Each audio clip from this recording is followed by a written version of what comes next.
Most people think negative thinking is just being realistic, that it's a sober assessment of what might go wrong, what could fail, what's broken. We tell ourselves we're just preparing for the worst, that we're being cautious, smart.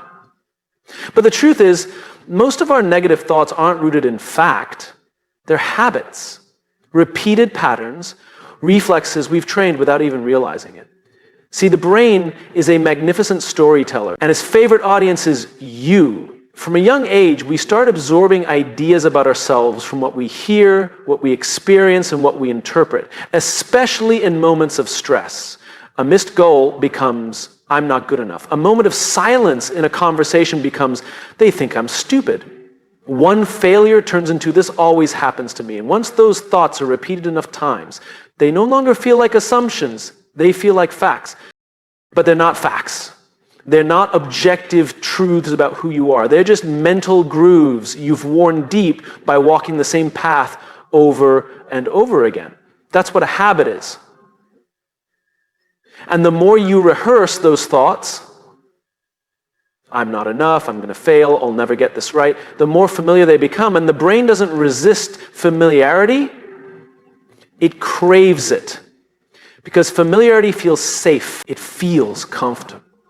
Even when it's destructive. That's the great irony of negative thinking. It feels like safety. It pretends to protect us. If I expect disappointment, I won't be disappointed. If I criticize myself first, then no one else's words can hurt me. If I predict failure, then success becomes a bonus, not an expectation. And so we justify it, we normalize it, we make it our default. And over time, it becomes not just a way of thinking, it becomes a way of living. But here's the problem. When you treat every passing doubt as truth, you give it power. You begin to build your identity around it, and that is dangerous.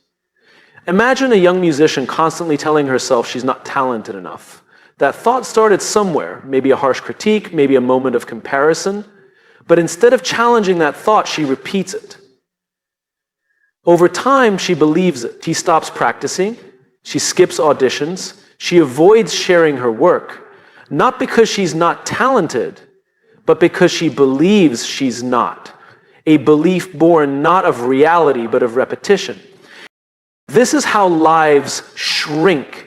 Not because people lack ability or opportunity, but because they allow their internal narrative to shrink their vision. It's not the outer world that limits them. It's the voice in their head, quietly whispering, you can't, over and over until it becomes a soundtrack playing in the background of everything they do. And if you think this is just about individuals, think again. This habit of negativity shows up in teams and companies and cultures. When leaders expect failure, when teammates assume the worst, when organizations fear change, those are not just strategic decisions, they're habits. Habits rooted in years of reacting to mistakes with blame instead of learning, with fear instead of curiosity. And those habits, just like individuals, kill growth. Now, here's the good news. Habits can be broken. But it doesn't start with force, it starts with awareness. The first step to killing your negative thinking is to recognize that it is just that. Thinking. Not prophecy, not identity, not fate, just thoughts. Thoughts you can observe, interrupt, and replace. This takes practice because the mind doesn't like letting go of the familiar. You might start by simply noticing when the script starts playing, this will never work. I'm not qualified. Why even try? Catch the thought in the act, give it a name, call it what it is, a loop, a pattern, a habit, and then ask the most important question. Is this true or is this just familiar? That question changes everything because truth has evidence. Truth stands up to scrutiny, but familiarity just feels comfortable. It feels old, worn in, like an old pair of shoes that don't support your feet anymore, but you keep wearing because they're easy. To replace a habit, you need a new one, not just positive thinking, purposeful thinking. Thinking rooted in possibility, in vision, in belief, not delusion. It's not about pretending things are perfect. It's about choosing to believe that progress is possible, that you are capable, that setbacks are lessons, not labels. That your worth isn't defined by your worst days. I've seen this transformation firsthand in people, in teams, in leaders. The shift is subtle but powerful. It starts when someone says, "What if I'm wrong about myself?" That's not arrogance. That's courage. The courage to admit that the story you've been telling yourself might not be the whole story. That maybe, just maybe, there's more to you than your doubts are willing to admit. And once that door opens, even a crack, you begin to walk a new path. One that doesn't deny fear, but doesn't bow to it either. One that recognizes negative thinking for what it is, a habit. And like any habit, it loses its grip the moment you stop feeding it. So if you're going to repeat anything, repeat the truth that you are not your thoughts. You are the thinker of your thoughts. And that means you have the power to choose which ones get to stay. That's not inspiration. That's not hype. That's reality. You don't need to kill your negative thoughts with force. You kill them by starving them, by refusing to give them your belief, your attention, your loyalty, because belief is fuel, and what you feed grows.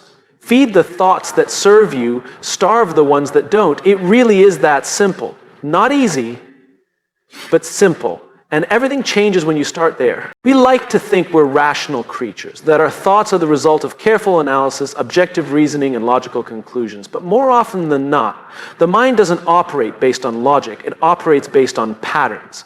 What you tell it often enough, it starts to believe, not because it's true, not because it's proven, but because it's familiar. This is both the greatest danger and the greatest opportunity you'll ever have. Because repetition is the mechanism of belief. Whether it's true or false, uplifting or destructive, repeated thoughts become accepted thoughts. And once a thought is accepted, it starts to shape how you see the world and, more importantly, how you see yourself. Now, this is why a child told they're not smart again and again starts to believe it, even if they're brilliant. This is why someone who constantly tells themselves they're unlucky begins to see misfortune everywhere. They're not cursed. They're not broken. Their mind is simply doing its job, filtering reality through the lens it's been trained to wear.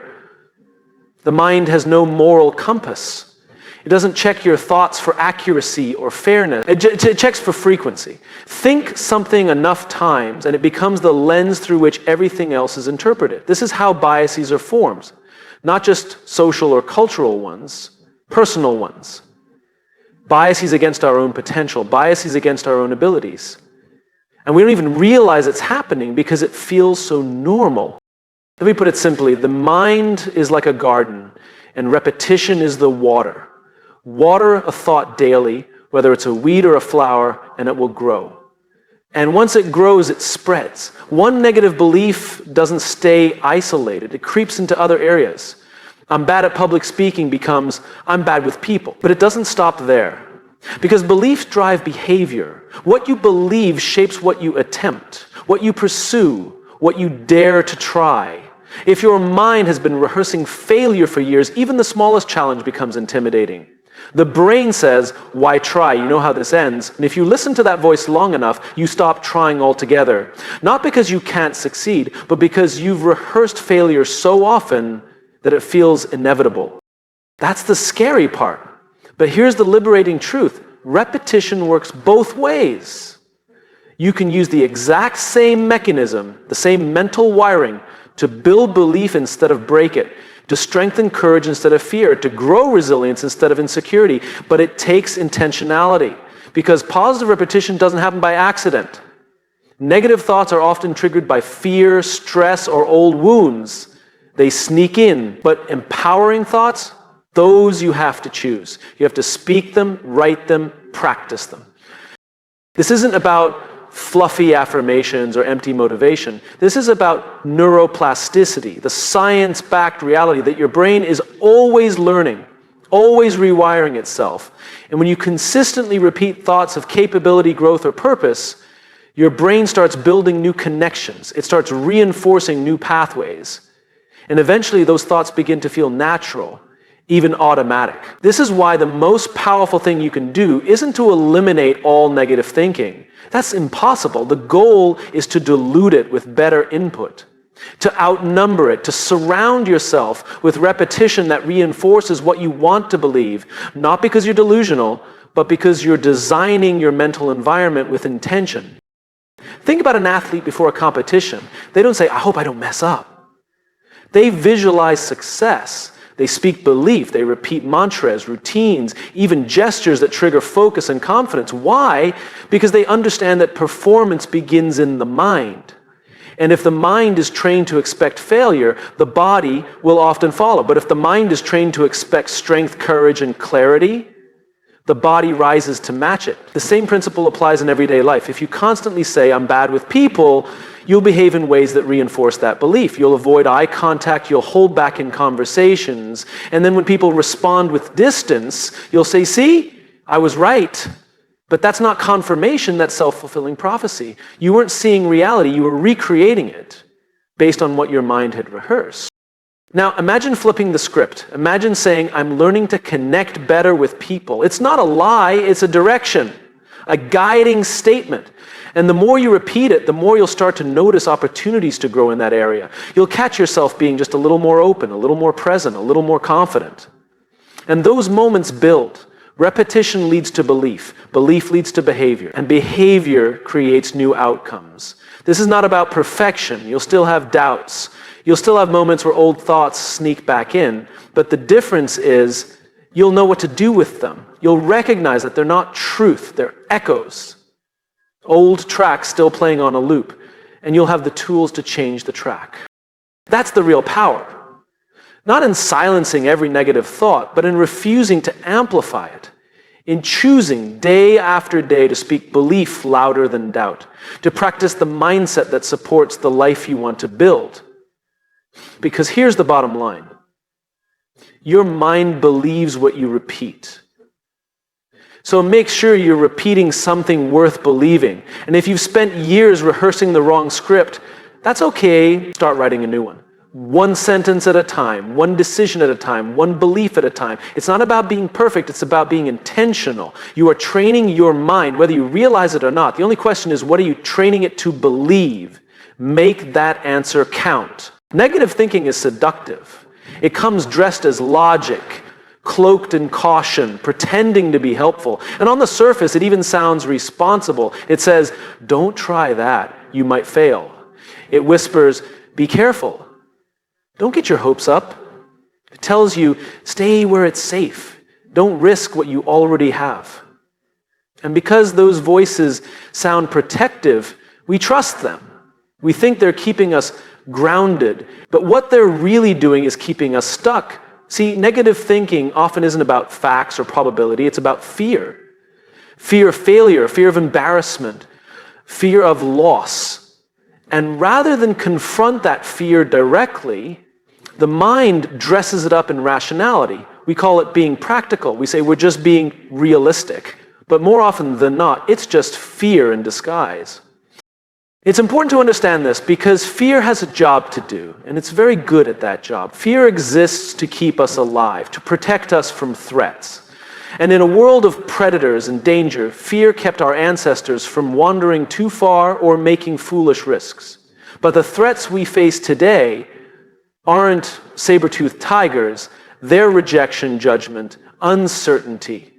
Emotional risks, not physical ones. And yet, our brains haven't fully evolved to tell the difference. Fear still rings the alarm bells loud and clear. So what happens? Every time you consider doing something bold, different, or unfamiliar, starting a new project, speaking up in a meeting, launching that idea you've had in your head for years, fear pulls the emergency brake. It sends a signal, danger ahead. And negative thinking kicks in to support the fear. What if you failed? What if people laugh? What if you lose everything? And here's the twist. Fear isn't lying to you. It's just not telling the whole truth. Yes, you could fail. Yes, you might get criticized. Yes, you may feel uncomfortable. But none of that is fatal. None of it defines you. Fear doesn't know how to weigh context. It only knows how to scream, stop. And if we listen to it without question, we become prisoners in our own minds, mistaking self-protection for wisdom. There's a deeper problem here. The more we listen to that voice, the quieter our other voice becomes. The one that says try, the one that says grow, the one that dreams. Because make no mistake, every time you obey fear-driven thinking, you reinforce it. You teach your brain, this is the safe route, let's stay here. And like a well-worn trail in a forest, that mental path becomes easier to walk, more automatic, harder to break. This is how people become trapped. Not by their circumstances, but by their mindset. A person with all the resources in the world, but a fear-based mindset, can live a very small life. Meanwhile, someone with almost nothing but the courage to challenge their fear can build something extraordinary. Because fear isn't the barrier, our belief in it is. You've seen it in others. The colleague who always has great ideas but never speaks up. The friend who dreams of starting a business but stays in a job they hate. The student who's brilliant but never applies themselves because they're afraid of not being good enough. In each of these stories, fear is doing its job, trying to protect, but it's doing it too well. It's protecting them not just from harm, but from growth, from change, from life. But what if we began to see fear differently? What if we stopped treating it like a red light and started treating it like a signal, a sign that we're on the edge of something that matters? Because here's what's true. Fear always shows up where there's potential. It doesn't waste its energy on things that don't matter. Fear shows up when the stakes are real. And that's not a reason to back down. It's a reason to pay attention. So the most courageous people aren't fearless. They just don't let fear sit in the driver's seat. They hear it, they acknowledge it, but they don't obey it. Because they know that the cost of listening to fear is higher than the risk of acting in spite of it. The cost is your potential, your joy, your sense of purpose. Now, this isn't just about personal growth, it's about leadership too. Leaders who let fear drive decisions often end up creating cultures of hesitation, teams that are afraid to speak up, organizations that avoid innovation. Because when leaders operate from fear of losing control, fear of failing in public, fear of making the wrong call, they start managing to not lose instead of managing to win. But leadership isn't about avoiding risk, it's about navigating it with clarity and courage. It's about being the kind of person who can feel fear and still move forward. The kind of person who recognizes negative thinking not as a warning, but as a mirror, reflecting the parts of us that are scared, uncertain, or vulnerable, and choosing to act anyway. That choice is where everything changes. Because when you stop giving fear the final say, you start to reclaim your agency. You stop seeing negative thoughts as commands and start treating them as data, useful for analysis, but not for decision making. You can hear the voice that says, what if it doesn't work? And respond, yes, but what if it does? And when you respond like that enough times, something powerful happens. The brain starts to recalibrate. It starts to associate fear not just with danger, but with opportunity, not just with threat, but with transformation. And the habit of negative thinking begins to unravel, not because you fought it with force, but because you stopped believing its disguise. So the next time that voice pops up, the one that says you're not ready, or you're not good enough, or it's not the right time, pause and ask, is this fear speaking, and is it protecting me from harm or from growth? Because protection and paralysis often feel the same in the moment, but only one moves you forward. The goal isn't to eliminate fear. It's to stop giving it authority over your choices. Because on the other side of fear is not just freedom, it's your future. And that's worth fighting for. Negative thinking doesn't look like avoidance. It doesn't look like hiding. It doesn't wave its hands and scream, I'm distracting you. It's much more subtle than that. It feels like analysis. It feels like preparation. It feels like you're being smart. But often what it really is avoidance in disguise. And what it distracts you from, what it shields you from, is your own responsibility. See, when we fall into negative thought patterns, this will never work, I'm not good enough, they probably won't like it. We tell ourselves we're just being realistic. But realism isn't the issue. The real issue is that those thoughts often let us off the hook. They relieve us of the pressure to act, to try, to own the outcome. Because if failure is inevitable, why take responsibility? If you're convinced something won't work, why bother trying to fix it? Negative thinking becomes a defense, a wall. It protects the ego from the sting of trying and falling short. It keeps you from having to risk your identity, your pride, your confidence. And so we use it, sometimes even unconsciously, as a tool to escape accountability, not because we're lazy or incapable, but because responsibility is uncomfortable. It demands effort. Vulnerability, and yes, but the trade-off is enormous. Because when you hand your power to negative thinking, you're not just avoiding pain, you're avoiding possibility. You're stepping out of the game before it even begins. You're distracting yourself from what could be done, could be changed, could be grown, if only you were willing to carry the weight of trying. This happens in small, ordinary ways. A person doesn't apply for the job they want because they're not qualified enough. But they haven't actually asked, they haven't reached out, they haven't tried to bridge the gap, they've just assumed rejection and let that assumption justify inaction.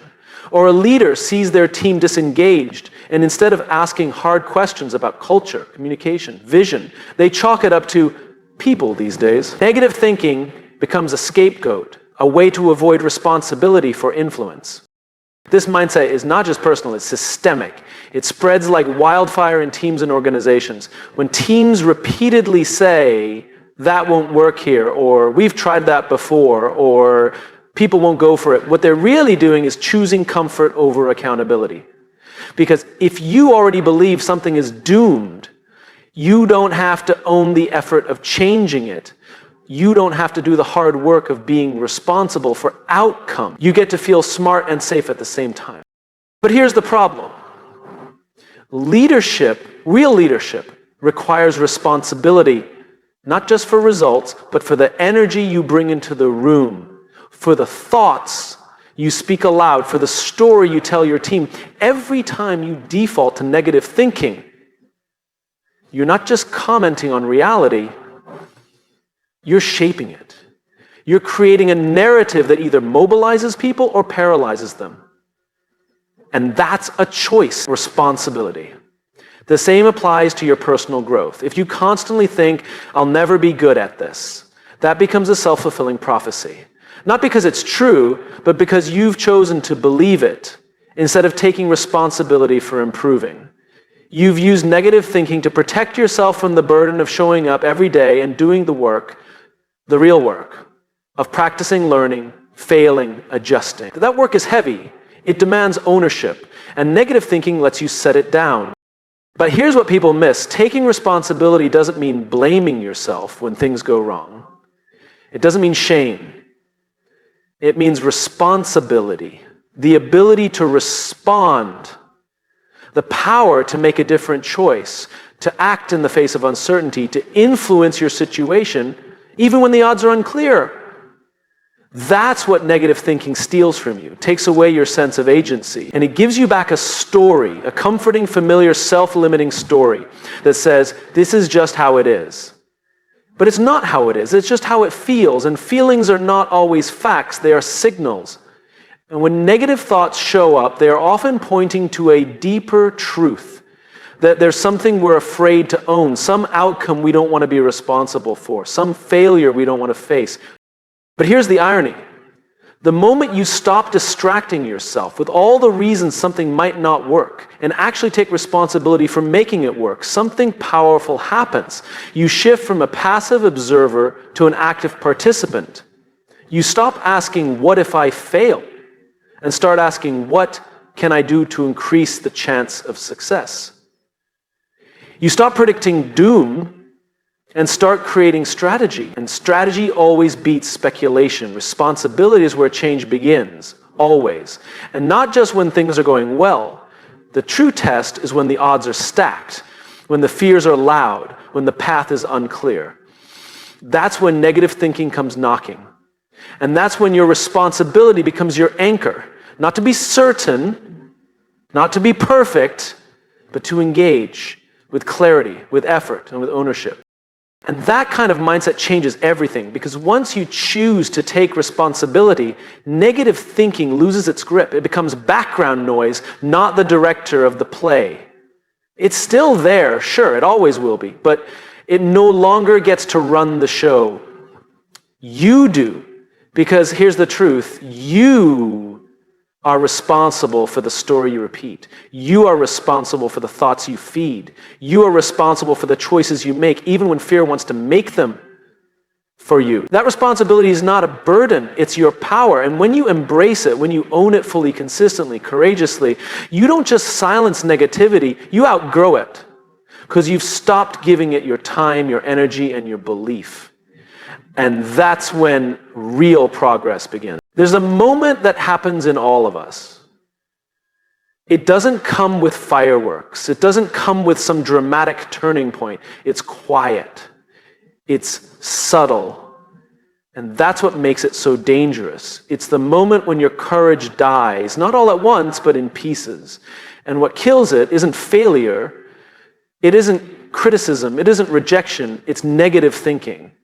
Persistent, internal, convincing negativity that whispers so often and so convincingly that you start to believe it. That's how courage dies, one thought at a time. Courage isn't something you're born with. It's something you build. It's a muscle. And like any muscle, it has to be used, tested, challenged. And yet, most people let theirs atrophy, not because they're weak, but because they feed their fear more than their faith. They practice doubt more than belief. They rehearse worst-case scenarios more than best-case outcomes. And over time, without even noticing, their inner world becomes a place where courage can't survive. That's the cost of negative thinking. It doesn't just distort your perception, it rewires your relationship with risk, with effort, with hope. It teaches you to shrink, to second-guess, to hesitate. It trains you to sit back when you should lean in. And once you've rehearsed that long enough, it starts to feel like wisdom, like maturity, like realism. But it's not. It's fear. And fear, if left unchecked, will always ask you to stay small. Here's what makes it harder. Negative thinking doesn't announce itself as the enemy. It shows up with a clipboard and a checklist. It looks like planning. It sounds like, let's just be careful, or what if it all goes wrong? And yes, planning and prudence have their place. But when those questions dominate every choice, when they become the loudest voice in the room, they're no longer serving you. They're protecting your comfort at the expense of your courage. Comfort feels good. We all crave it, but nothing meaningful happens there. Every great idea, every leap forward, every act of leadership or creativity or growth, it started with someone choosing courage over comfort. Someone who heard the doubts, felt the fear, faced the uncertainty, and still moved forward. They didn't wait for the doubts to disappear. They acted anyway. That's the truth most people miss. Courage isn't the absence of negative thoughts, it's the refusal to be ruled by them. Because courage dies when you keep feeding the belief that you're not good enough, that your ideas don't matter, that you'll never make it. And those beliefs, they don't start from failure, they start from repetition. From allowing negative thinking to speak every day without being challenged. That's the slow poison. You don't notice it at first, but over time, it corrodes your initiative, your willingness to try, your belief in your own ability to make a difference. And it doesn't just impact you, it spreads. Because courage is contagious, but so is fear. When a leader operates from negativity, their team begins to do the same. When a parent models hesitation and self-doubt, their children absorb that language. And when a friend continually speaks the language of defeat, the people around them begin to lower their own expectations too. You don't just kill your own courage, you quietly, subtly kill the courage of the people around you. Now imagine the opposite. Imagine what happens when you decide to kill negative thinking instead. Not deny it, not pretend it doesn't exist, but recognize it for what it is and choose not to feed it.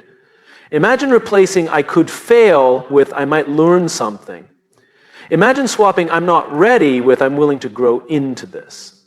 That simple shift doesn't erase fear, but it does silence its dominance. It creates space for courage to breathe again. This is what real transformation looks like. It's not loud, it's not flashy, it's the quiet, daily decision to choose thought patterns that support courage rather than destroy it. It's catching the self-sabotage in real time. It's noticing the old tape playing in your head and deciding to change the station. It's replacing the loop of why me with why not me And over time, those decisions add up. You recondition your mindset.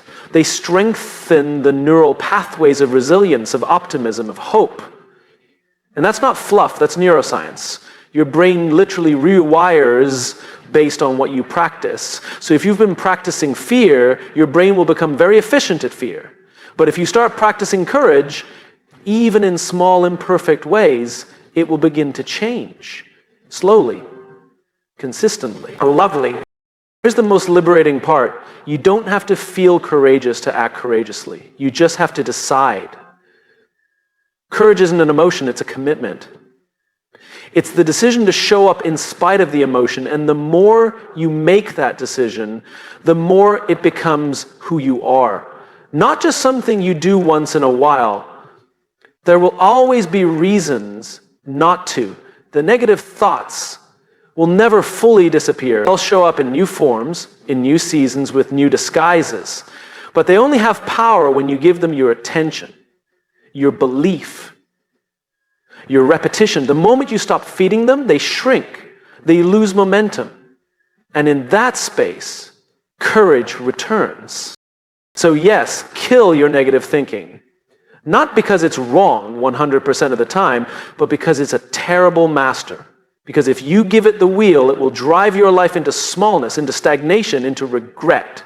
And the world doesn't need more people playing small. It needs people willing to be bold, to take the risk, to stand up, to speak up, to try. Courage is what builds businesses. It's what repairs relationships. It's what drives change in teams, families, communities.